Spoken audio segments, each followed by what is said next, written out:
I congratulate the Noble Baroness Lady Cox on her courage in introducing this debate and on her sensitivity in the way that she did it.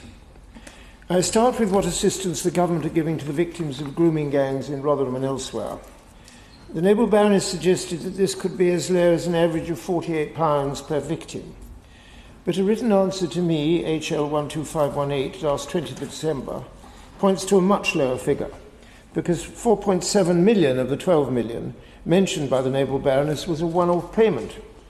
So the basic support seems to be running at some 7.2 million per annum, and that is for the victims of all social abuse, not just for the 250,000 victims of radical Muslim grooming gangs, which is probably an underestimate in itself.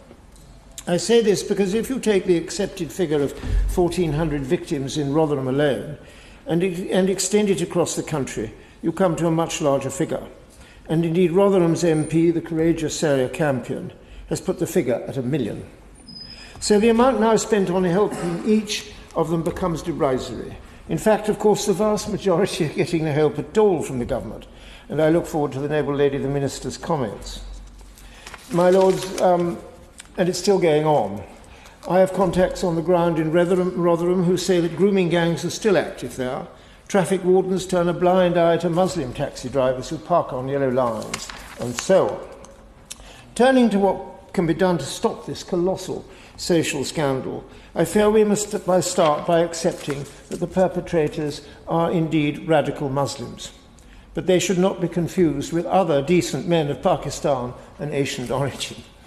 Noble and Islamophiliac lords may not like me saying that, but the excellent Quilliam Foundation found that it is true of 83% of the criminals concerned, and if anyone has any doubt about it, they should read Peter McLaughlin's 2016 masterpiece, Easy Meat, Inside Britain's Grooming Gang Scandal, which should be compulsory reading for the government.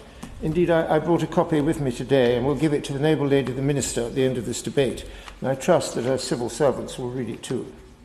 Then I suggest, my Lords, we should look for more help from in our close-knit Muslim communities, who pretty much know what's going on, and who should be very ashamed of what their radical menfolk are doing. I suggest we might also try and learn to talk openly about the tenets of radical Islam. I have mentioned before in your Lordship's House the tenets of abrogation, taqiyya al-hijra, the lesser jihad of the pursuit of a world caliphate. But there is another one, which may lie at the root of the grooming gang scandal. That is the radical Muslim tenet known as what your right hand possesses, which I am advised allows Muhammad's followers to have sex slaves from amongst their captives and from among the non-Muslim or Kufa girls. The trouble is, my Lords, that as soon as you start talking about radical Islam, you are immediately accused of Islamophobia, even if you can say what you like about any other religion. My Lords, perhaps we can return to this when the Brexit muddle is over. In the meantime, we should heed the words of the Home Secretary. If we turn a blind eye to the fact that the vast majority of grooming gang criminals are radical Muslims, we fuel the voices of extremism. My Lords, that is exactly what is happening.